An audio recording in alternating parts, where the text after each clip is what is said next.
सर्दियाँ जो भी आने वाली हैं, ये निकालना इतना मुश्किल हो जाता है जिनको घुटनों का पेन है, अज़ाब हो जाती है ज़िंदगी। इसलिए सेगमेंट रखा है ताकि आप पहले से एहतियात कर लें और जो प्रिकॉशंस हैं वो इस्तेमाल करें। और जिस तरीके से भी आज हमारे जो यहाँ पे प्रोफेशनल डॉक्टर हैं वो आपको बताएंगे कि घुटनों के दर्द के लिए ऑपरेशन कराना सही है कि नहीं है। लोग तो नहीं कराते हैं, मगर हम ये सारे सवालों के जवाब लेंगे। महंगा भी तो क्योंकि बहुत है ना, तो लोग डरते हैं कि भाई इतना महंगा लगा दिए, पैसे सब कुछ कर दिया, वो ठीक होगा कि नहीं। आज हम ये बात करेंगे कि ऑपरेशन के बगैर जो है वो घुटना ठीक हो सकता है नहीं। आपकी कॉल्स भी शामिल करेंगे। जिनको घुटनों का मसला है वो आप कॉल कर सकते हैं। हमारे पास मौजूद है प्रोफेसर डॉक्टर शहजाद भट्टी साहब, जो कि पेन मैनेजमेंट स्पेशलिस्ट हैं, हमारे प्रोग्राम में आते रहते हैं। Is one of the very very fine specialist person. तो मैं आज हमारे जो है शो पे हमने इनको मधु किया क्योंकि हमारी जो पूरी टीम है ना वो भी इन्हीं के पास जाती है अपने घुटने के दर्द निकलवाने के लिए। अस्सलाम वालेकुम। जी वालेकुम अस्सलाम। कैसी तबीयत है? जी बिल्कुल। लास्ट टाइम मैं अमेरिका जा रही थी, ट्रैवल करी थी क्योंकि इतनी लंबी फ़्लाइट थी, तो मैंने आपसे जो मेडिसिन ली आपने मुझे बताई, मुझे बहुत रिलीफ रहा, आराम रही। तो मैंने इसलिए भी लोगों को बताया कि आप सही डॉक्टर हैं। मेरी पूरी टीम आपके पास जाती है, आपकी बात बताई हुई लोग उस पर अमल करेंगे। ठीक है। अच्छा डॉक्टर साहब मुझे बताइएगा सबसे पहले कि ये घुटने का दर्द होता है क्या, इसकी वजूहात क्या होती हैं? अच्छा, घुटने का दर्द हम जितना हम सोचते हैं ना उससे बहुत ज़्यादा है। बहुत सारे लोग जो हैं जो घुटने के दर्द के बारे में उनको दर्द शुरू होती है तो वो बताते नहीं, या उनको पता भी नहीं चलता कि एग्जैक्ट किस जगह पे दर्द है। तो घुटनों की दर्द की बहुत सारी किस्में, जो सबसे ज़्यादा कॉमन पेन है दो तरह की हैं। एक एज के साथ होती है जिसको ऑस्टियोआर्थराइटिस कहते हैं, यानी जब एज थोड़ी बढ़ जाती है घुटनों के दरमियान स्पेस कम हो जाती है जिससे घुटने आपस में टकराना शुरू कर देते हैं। और इसकी निशानी ये होगी कि जब वो बेंड करेंगे तो उसमें से कड़ की आवाज़ें आएंगी। ये एक मेन कॉज है बुज़ुर्गों में। जो यंग लोग हैं आप जैसे, उनमें घुटनों की कॉज अक्सर पाँव मुड़ जाता है। जो स्पोर्ट्स करते हैं जिसमें ख़ास तौर पे ट्विस्टिंग मूवमेंट्स हैं, जैसे हॉकी है, स्क्वाश है, बैडमिंटन है, जिसमें लोग घुटने ट्विस्ट करते हैं, ख़ास तौर पे फुटबॉल में, तो वो इंजरीज़ होती हैं। फिर लोगों को जिम में इंजरीज़ होती हैं घुटनों में बहुत ज़्यादा, जब आप बग़ैर वार्म अप के वो एक्सरसाइज शुरू कर देते हैं, अभी घुटने प्रिपेयर्ड नहीं होते। और ये बात याद रखिएगा कि घुटना जो है पूरे बॉडी में सबसे ज़्यादा कॉम्प्लेक्स जॉइंट है। अच्छा, इतना कुछ ये अल्लाह ने बनाया क्योंकि सारी जिस्म का बोझ ही इसके ऊपर जाता है। लिहाजा इसमें दर्द बड़ा आसान है लेकिन उसको मैनेज करना चाहिए। तो ये टाइप्स क्या क्या होते हैं घुटनों के दर्द के, जो टाइप्स होते हैं वो क्या क्या होते हैं, इसको आप अपनी ज़बान में क्या कहते हैं? जी उसमें मैंने बताया ना, एक तो ऑस्टियोआर्थराइटिस की वजह से पेन होती है, दूसरा इंजरी की वजह से पेन होती है। ओके। टेक्निकली तो बहुत सारी टाइप्स हैं लेकिन जो हमारे पास ज़्यादा पेशेंट्स आते हैं इन्हीं दो मसलों के साथ आते हैं। अच्छा, ये जो घुटनों की सर्जरी है लोग मोस्टली ये कराते नहीं है, लोग बहुत डरते हैं इसके हिसाब से और इसके लिए प्रिपेयर भी नहीं होते। तो इसके अलावा और कौन सी ऐसी ट्रीटमेंट है जो वो करें तो घुटनों के दर्द से उनको निजात मिल जाए?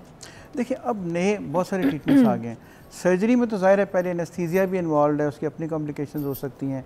फिर सर्जरी में आप एक जॉइंट को जो बाहर से ला के उसके अंदर फिट कर देते हैं। Surgery should be the last option, जब सब कुछ ख़त्म हो जाए तो फिर सर्जरी की बारी आनी चाहिए।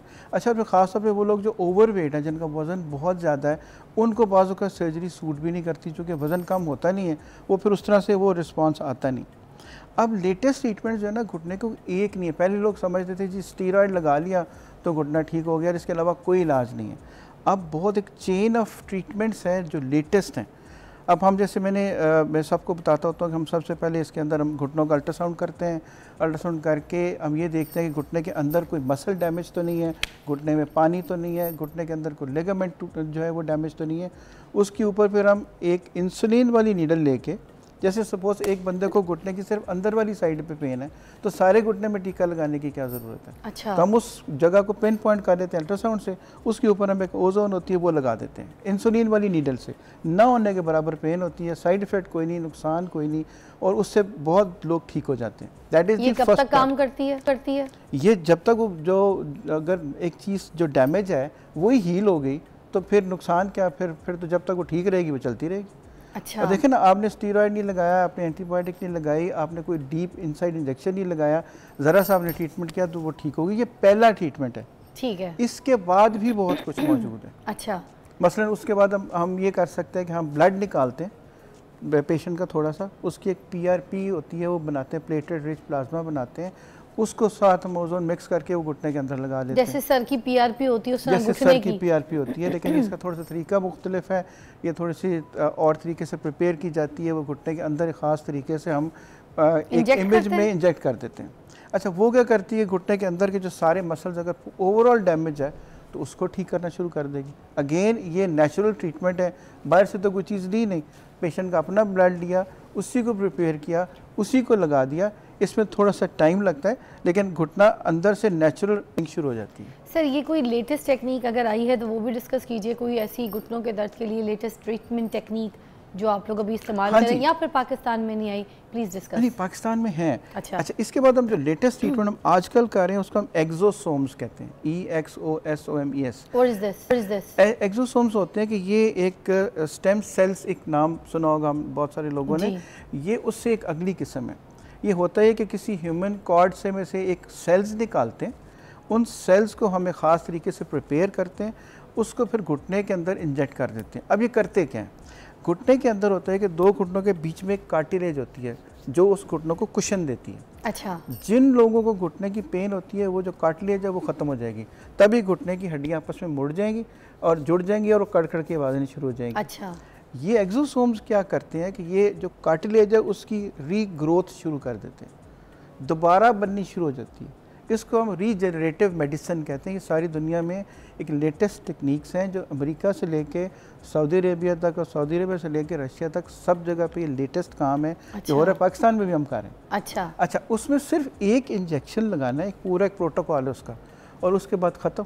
ये थोड़ा सा एक्सपेंसिव है रिलेटिवली सर, वैसे लेकिन वो जो चीज़ डैमेज हो गई थी सर, वो दोबारा बननी शुरू हो जाएगी। कितना कोई एक्सपेंसिव है, क्योंकि घुटने का अगर ऑपरेशन की हम बात करें 30-35 लाख का तो होता है। उसके मुकाबले में तो कुछ भी नहीं है। उसके मुकाबले में तो कुछ भी नहीं है, क्योंकि ये अमेरिका से इंपोर्ट होती है या बाहर से हम इसको इंपोर्ट करते हैं। कोशिश ये हो रही है कि पाकिस्तान के अंदर भी इसकी प्रोडक्शन शुरू हो जाए, और वो एक सिर्फ एक इंजेक्शन होता है, लेकिन उसको एक तरीके से लगाना होता है। को 3-3.5 लाख रुपए का पाकिस्तान में सारा कुछ करके लग सकता है।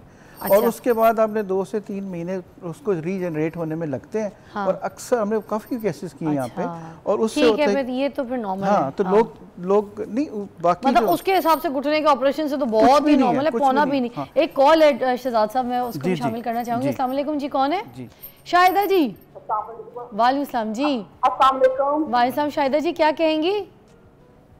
हाँ जी सीधा जी, सबसे पहले तो मैं आपके की बहुत तारीफ करना चाहती हूँ कि बहुत ही अच्छा प्रोग्राम है। आप माशाल्लाह बहुत अच्छी, बहुत प्यारी लगती हैं। और सबसे बड़ी, और उसके बाद जो डॉक्टर साहब आते हैं माशाल्लाह, उसका बहुत अच्छा हमारे लोगों के लिए बहुत अवेयरनेस पैदा करती हैं। बेशक, बहुत आप लोग के लिए बुलाया जाता है सारे मुअज़्ज़िज़ मेहमानों को। क्या मसला है, मुझे बताइएगा। हाँ जी, मैंने ये पूछना था कि जब मैं नमाज पढ़ती हूँ तो डॉक्टर साहब, मैं जब उठती हूँ और बैठती हूँ ना तो मेरी आवाज़ तक फंसी आती है। तो उसके बाद जब मैं सीढ़ियों चढ़ती हूँ तो फिर मेरी टांग में इतनी ज़्यादा शदीद दर्द होती है, जिसकी वजह से ना मुझसे ना चलना फिरना बहुत मुश्किल। उसके बाद फिर कोई भी मेडिसिन वो पेन किलर खाती हूँ तो फिर मैं चलती हूँ, तो इसकी वजह से मुझे बहुत ज़्यादा टेंशन होती है। और ये डॉक्टर साहब, मैं एक और बात बताना चाहती हूँ कि ये जो आपने एक्सीडेंट बताया ना, तो मेरे अब्बू को वो जो 60 ईयर्स के थे, उनको ये मसला था घुटनों का बहुत ज़्यादा, तो उनको ये लगवाया था इंजेक्शन। तो उसके बाद वो फिर चलने फिरने से ना बहुत प्रॉब्लम हुई थी उनको इंजेक्शन लगवाने से। तो अब मेरी अम्मी को भी ये मसला है घुटनों का, और मोरे का भी मसला है। वो उसमें चाहिए वो ये घुटनों का बहुत ज़्यादा प्रॉब्लम है। वो सीधी तरह से उनसे उल्टी नहीं होती, शुगर के भी वो मरीज है। तो प्लीज आप थोड़ा सा गाइडेंस करें क्योंकि हम उनके लिए अब सुनिएगा। मैं समझ गई आपके प्रॉब्लम को, डॉक्टर साहब भी समझ गए। अभी आप सुनिए, देखें आपको कितना अच्छा हल बताते हैं। जी डॉक्टर साहब, क्या ट्रीटमेंट होनी चाहिए? मेरी बहन की और उनकी अम्मी का भी मसला चल रहा है, और नमाज के टाइम पे तो काफ़ी कड़ाके भी उनके घुटने में। अच्छा, इसमें एक चीज़ याद रखें कि जो बहन ने बताया ना इंजेक्शन के बारे में, ये स्टीरॉइड्स की बात कर रही है, मुझे लगता यही है। स्टीरॉइड्स हम नहीं लगाते, ये वो इंजेक्शन नहीं है, पहली बात है। ये वो इंजेक्शन है ही नहीं है। जो मैंने पहले ओजोन की बात की थी तो वो तो हम स्किन में लगाते हैं, वो तो घुटने के अंदर लगाते ही नहीं है। प्लस वो जिनका नुकसान कोई नहीं है। नंबर 2 मैं आपको एक और ऑब्जर्वेशन बताऊं जो तमाम सुनने और देखने वालों के लिए है कि हम जितनी मर्जी दवाइयाँ ठीक करते हैं। हमने पिछले को 500 पेशेंट्स को चेक किया जो उन्होंने आके कहा कि हमें शुगर नहीं है, हमें डायबिटीज़ ठीक है।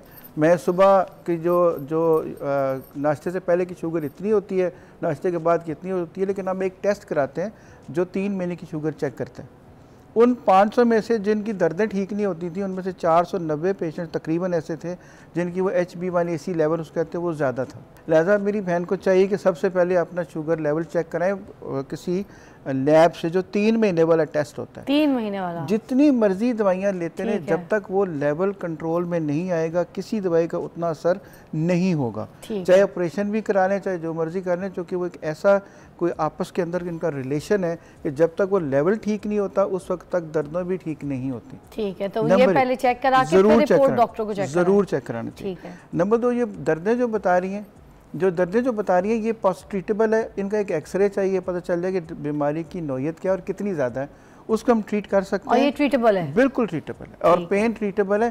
देखिए जवानी वापस नहीं आती, हाँ। लेकिन जो चीज़ें हम अपनी थोड़ी फिटनेस बेहतर कर लेंगे, जो दर्दें हैं हर वक्त ये बहुत बेहतर हो जाती है। तो ये क्या सिचुएशंस हैं, ज़रा देखने वालों को बताएं, इसके लिए करना क्या चाहिए? डी लगवाना चाहिए घुटना या नहीं? देखिए ये जो घुटने की सर्जरी सबसे आखिरी रिजॉर्ट है, कुछ ना बचे तो फिर घुटने की सर्जरी होनी चाहिए, क्योंकि हर सर्जरी की अपनी कॉम्प्लिकेशंस हैं, बाज़ औक़ात मजबूरी बन जाती है। ऐसे हम ज़्यादातर उन लोगों की बात करते हैं जो सर्जरी करवा नहीं सकते, मसलन करवाना नहीं चाहते, एनेस्थीसिया की कॉम्प्लिकेशन है, एज बहुत ज़्यादा है, किसी वजह से वो नहीं करवा सकते।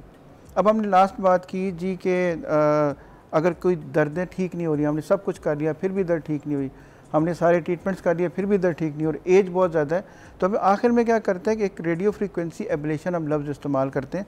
हम घुटने के इर्द गिर्द कुछ ऐसे प्रोसीजर करते हैं जिससे वो घुटने की जो नर्व्स होती हैं वो ब्लॉक हो जाती हैं, दर्द का एहसास ख़त्म हो जाता है, उसमें भी सर्जरी की ज़रूरत नहीं पड़ती, बंदा चलता रहता है लेकिन उसको दर्द नहीं होती, क्योंकि हम उसका एहसास ख़त्म कर देते हैं।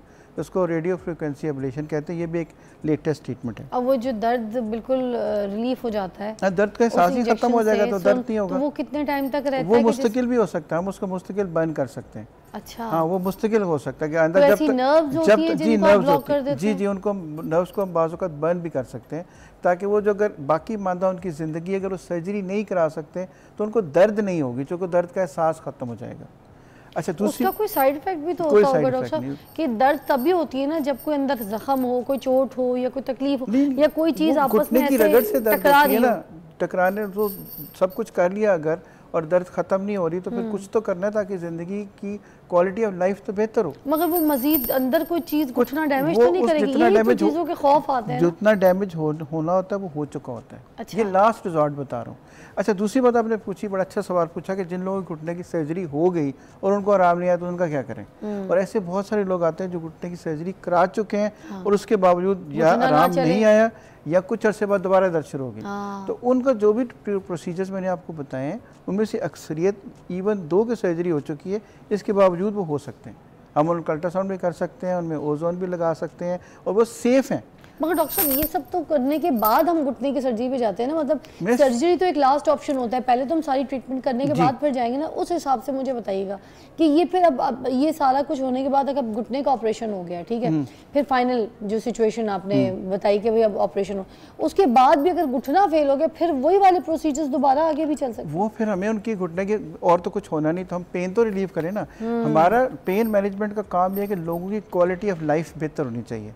जितने ज़िंदगी के दिन हैं, जो रूटीन रोज़मर्रा के काम है वो बगैर दर्द के होने चाहिए। अच्छा, ठीक है ना। जब आप किसी चीज़ को ठीक नहीं कर सकते, दर्द तो बेहतर कर सकते हैं। बात तो सही है। जैसी दर्द बेहतर होगी क्वालिटी ऑफ लाइफ बेहतर हो जाएगी, बंदे की डिप्रेशन कम हो जाएगी। आजकल के दौर में लोग दर्द देते हैं, आप दर्द दूर करें, अल्लाह का शुक्र है। पेन रिलीफ लाइव होना बहुत ज़रूरी है। और पेन के साथ अगर जिसको दर्द हो रही है वो ना कोई काम कर सकता है, वो हर एक से लड़ता भी रहता है, नाराज़ भी रहता है, उसकी जो पोटेंशियल है, जो काम करने का लेवल है वो बहुत लो हो जाता है। सर वही ना, पेन से रिलीव होना बहुत बहुत ज़रूरी है। हाय हाय, thank you so much doctor साहब, बहुत बहुत शुक्रिया आपकी तशरीफ़ आवरी का। बहुत अच्छा आपने हमें समझाया है, अपने घुटने का जिस तरीके से भी इलाज जो बताया है वैसे ख्याल रखें, वैसे ट्रीटमेंट्स हासिल करें। जो नई टेक्निक्स आज आपको डॉक्टर शहजाद ने बताई हैं, प्रोफेसर साहब ने, तो वो आप यूज़ कर सकते हैं, वो भी पाकिस्तान में अवेलेबल है। और दूसरा वो जो घुटना डलवाना है वो तो 30-35 लाख का है ना, महंगा है, मगर उसके अलावा वो जो बाकी चीज़ें हैं आपको बताई गई हैं, सर्जरी से पहले जो बाकी ट्रीटमेंट्स अगर वो ले लेते हैं वो थोड़ी सी सस्ती भी हैं, अवेलेबल भी है और नई टेक्निक टेक्निक्स हैं वो भी इस्तेमाल कर लें। एंड फिर अगर अल्लाह ताला ने जो लिखा है, अगर दर्द इस हिसाब से लिखा है कि घुटना डलना है और ये आपने ट्रायल घुटना लेना है, तो फिर वो भी कराने में कोई मसला नहीं, क्योंकि दर्द तोते की तरह पालने से बेहतर है कि आप एक अच्छी सेहतमंद लाइफ गुजारें। और दूसरा pain relief life is very important. जिस तरीके से उन्हें बताया कि वो ट्रीटमेंट से पेन को भी सुन कर देते हैं, रिलीफ करा देते हैं, तो वो टेक्निक्स भी आप यूज़ कर सकते हैं। Thank you so much again.